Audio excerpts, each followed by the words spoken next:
Alright, let's get started by clicking the big green button in the middle of the page. We're going to provide a first name, a last name, an email address, and a password. We want to recommend that all of our users sign up with a personal email address that they actually check on a regular basis. However, we do recognize that some of our students do not have a personal email address. Many times a school will provide an email address for them. Next, we're going to ask how you're going to access the site. This is most likely through a school or other organization. You're going to join an existing group.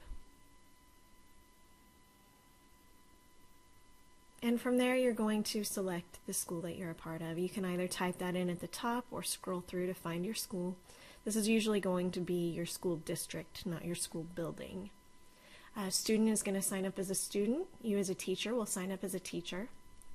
We're going to ask our students what grade they're in. And then we're going to ask them for a membership code.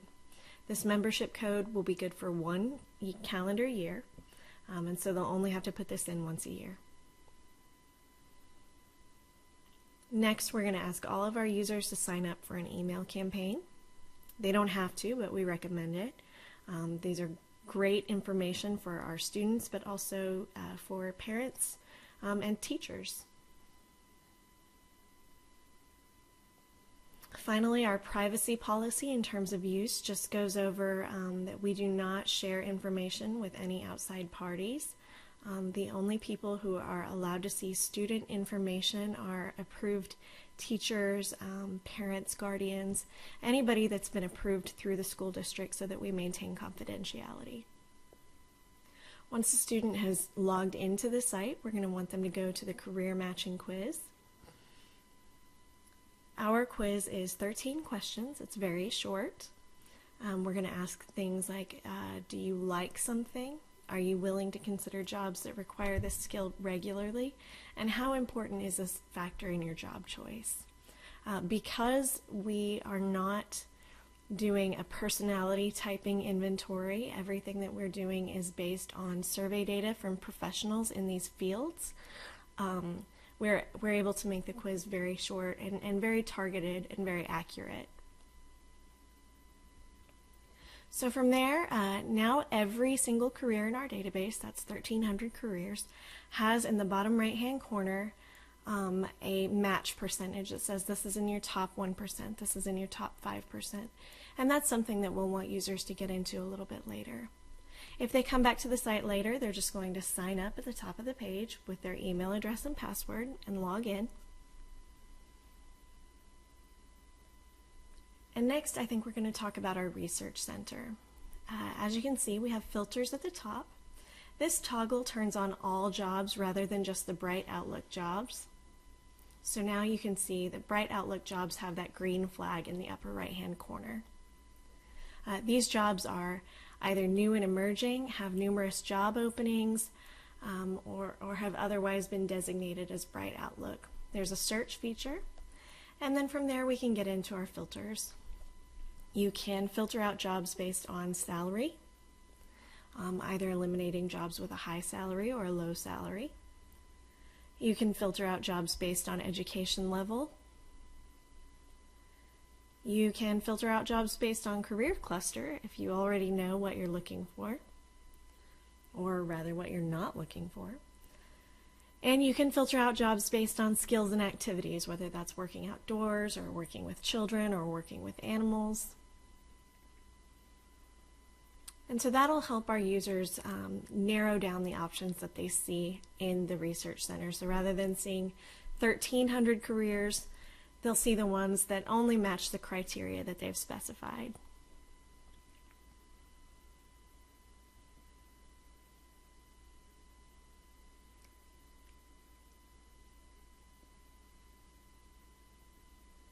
To find out more information about a career, we're just going to click on it and scroll down. We'll see a lot of summary information here.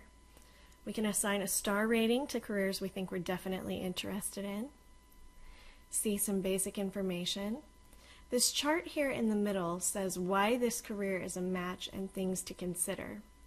So this goes back directly to the career matching quiz that they took and says these are the things that you said that you liked, and these are the things that this job, professionals in this job said that they actually do. This is what matched up and this is what didn't. We've brought in a lot of information from ONET, from the Occupation Outlook Handbook and the Bureau of Labor Statistics, some other places online where appropriate. We're hoping to, by August of 2015, have YouTube videos in here as well. The reading level on this is a little bit high because, again, we brought this in from other places. It's about a 10th grade reading level. I forgot to say a little bit ago that our career matching quiz is actually written on a 4th grade reading level, so most of our students are able to complete that quiz on their own. We do have description information, education information, and compensation information for all of our jobs. Beyond that, we have a Compare tab. This lets users see similar and related careers. If they decide that, for instance, this job requires more education than they're willing to get, they can compare other similar jobs. The Connect tab is going to be great. Those are links to professional groups associated with that job. So if you're looking for job shadowing opportunities or maybe a mentor, that's a great place to start. And then our Lifestyle Snapshot shows a sample monthly budget based on the average annual salary of this job. So we've broken out a responsible budget with housing set at 30% of your after-tax income, all the way down to clothing and entertainment. This is a great reality check tool for our students. If they have no idea how much money they might need, this will help them get a better handle on that.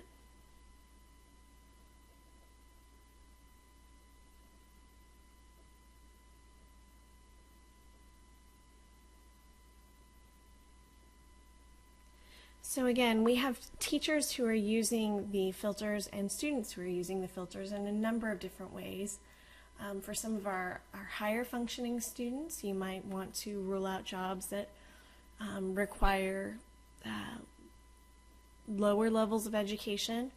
You might want to rule out jobs that have lower levels of income. For some of our other students, it might be more appropriate to rule out jobs that require a higher level of education.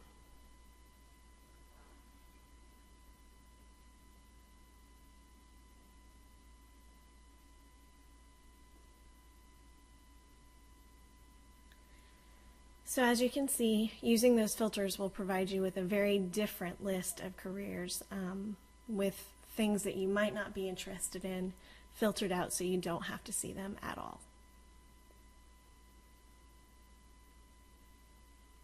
Next, we're going to talk about our online classes. We have these available as a resource for students and for teachers. We have 4 levels of classes. These are roughly broken out for 7th through 9th graders, 10th graders, 11th graders, and 12th graders. That you can see it says for users who, and then we explain the users that these might be appropriate for. Level 3 and Level 4 are actually broken out into 3 separate classes. The first time that a student is going to log into our online classes, they will need to provide an enrollment key. That will be based on their teacher, whether that's their teacher of record or a teacher that they have a class with. However your school has decided to divide that out. That way, only that teacher will be able to see that student's assignments and grade them. There are 15 assignments in each class, and there are 3 activities for each assignment. One of these activities is going to be a math activity. So this might be graphing, it could be filling out a simple equation, it could be completing a budget. The second activity is going to be a language activity. So it will usually be a short descriptive type activity. And the third activity is going to be a critical reasoning activity. This is showing you a sample graphing activity and how that can be completed through the online course. We do have printed versions of this available if we have students or teachers who would prefer to use the printed version rather than the online version. This is the only type of activity that requires this interface. It's kind of a Microsoft Paint interface.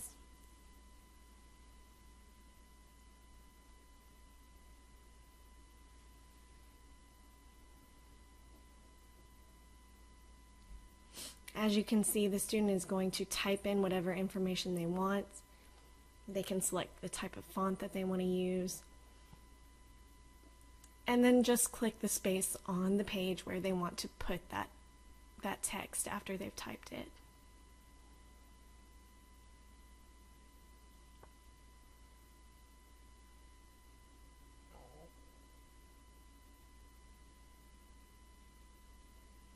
From there, they're going to create basically a square. They can fill it in however they want to. And they're just going to draw, showing how much they prefer doing that skill or how much they prefer not doing that skill, as the case may be.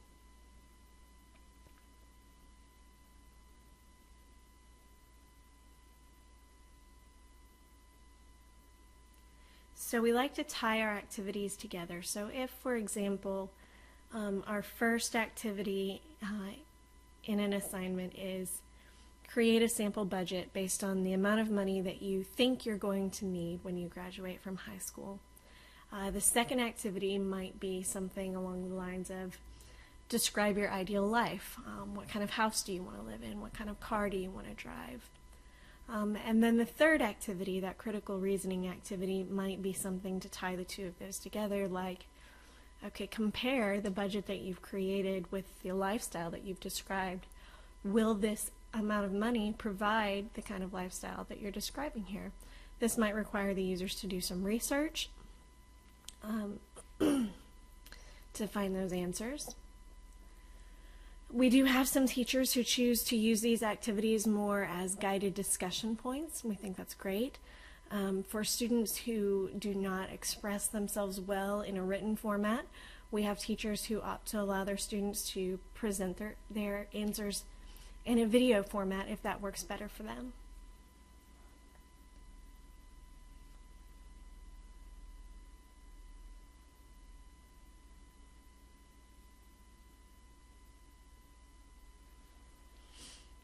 Again, these activities can be submitted directly online.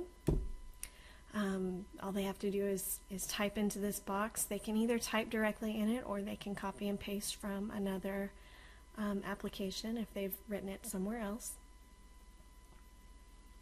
And then as teachers, you are able to grade these assignments directly within the site as well.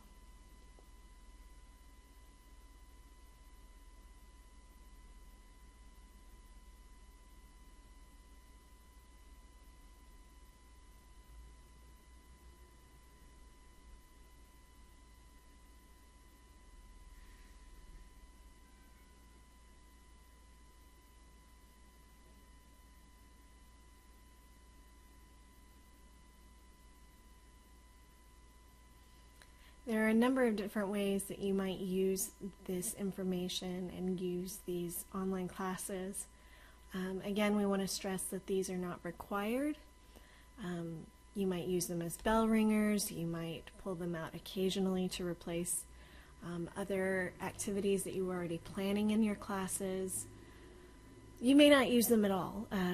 Again, we want to emphasize that this is just another resource for you as teachers and another resource for our students to help guide them through the process of career planning, getting them to start thinking about the right questions. We start out very broad, helping them narrow down their career choices, and then as they get further along in the online classes, they're going to start thinking about more specifics, like how am I going to get to my job? What is this transportation going to cost me? Where am I going to go to school? What kind of test scores do I need to have to get there? That kind of thing.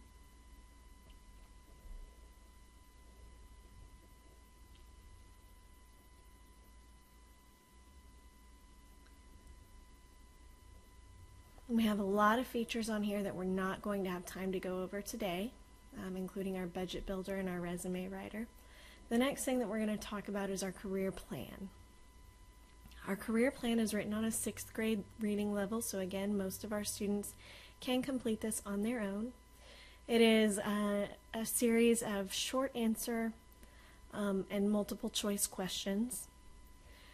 We use multiple choice options for our students to complete short-term goals. These short-term goals come to us from transition councils and transition roadmaps, and they are appropriate based on the grade the student's in, which is why we ask them for their grade when they first register for the site.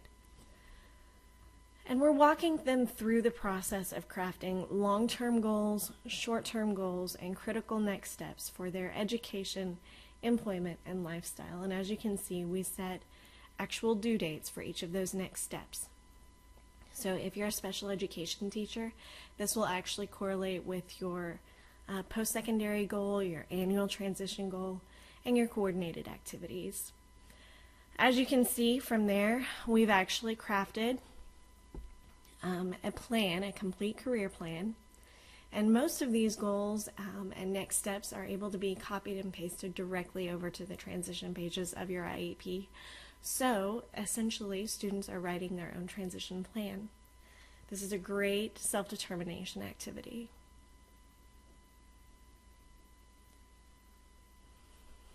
We understand that a number of our teachers have students on their caseloads that they never see. And so we wanted to facilitate that relationship building in a way that the students would be comfortable with, and that also doesn't interfere with the teacher's day-to-day basis, because you guys have a lot going on already. So what we've done is integrated a messaging system. As you can see, users are only able to contact people on their friend list, and that friend list is actually built manually on the back end, like I said before, based on permission from the school.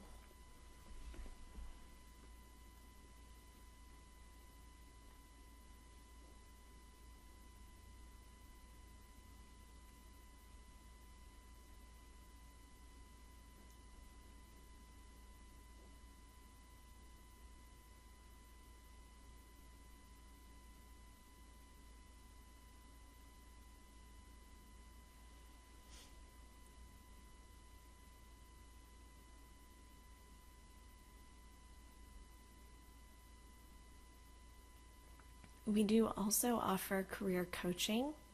So if your student has a question that either you don't know the answer to or you don't have time to answer, you can encourage them to go to the career coaching tab and request either email coaching from us or telephone coaching if that is more appropriate.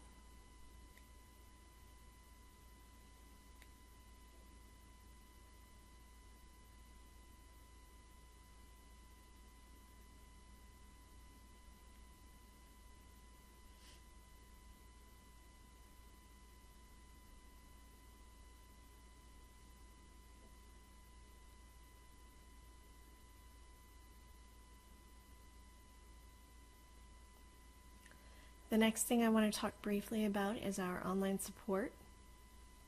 If you have any technical issues with the site or have anything else that you need, please feel free to go to our support page and submit a ticket. You're going to enter your email address, give us a subject line, and describe whatever kind of issue you're having.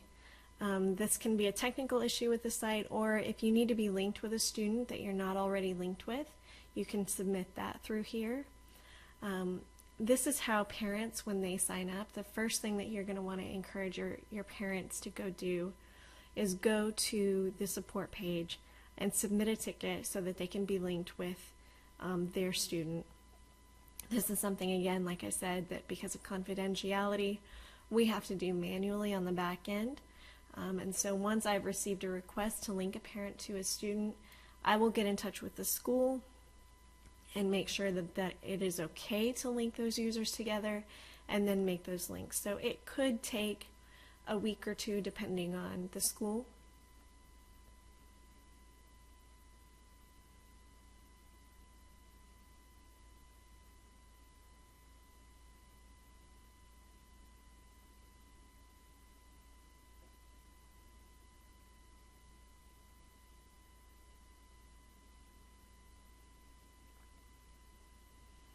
As teachers, we've provided you all with our phone number and email address. Feel free to call us, text us, email us at any time if you have an issue. But we do want to recommend that you use the support portal whenever possible if it's not an emergency. That helps us make sure that your issue gets routed to the correct person to be dealt with. Next, we're going to log in as a teacher and show you what your view as a teacher looks like, as it's a little bit different from the student's view. The parent view is very similar to the teacher view.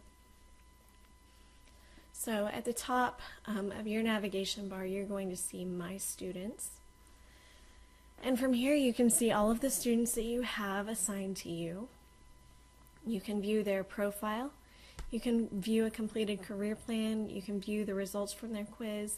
And you can view a page of their completed next steps.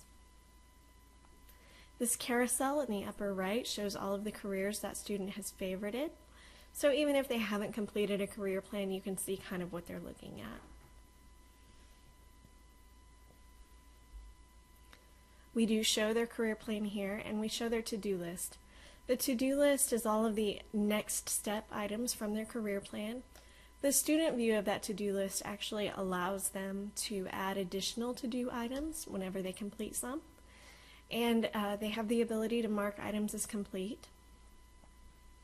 I do want to mention that when they mark an item as complete, it's going to pop up with a box that says, what did you learn or how did you complete this? And that way we have documentation that we can send home with our progress reports on our transition goals.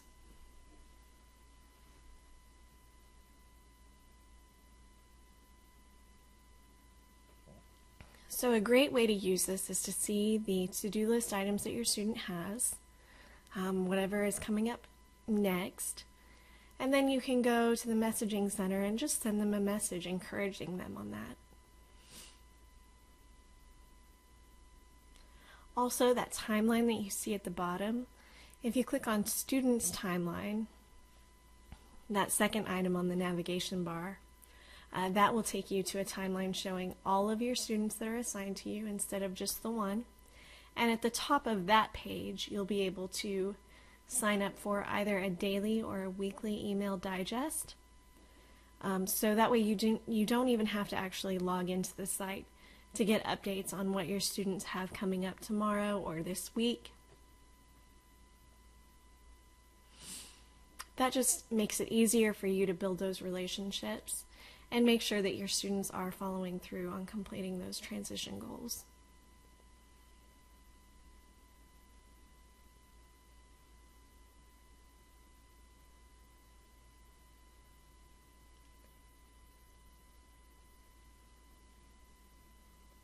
And that pretty much wraps up the crash course for how to use transitionspot.com.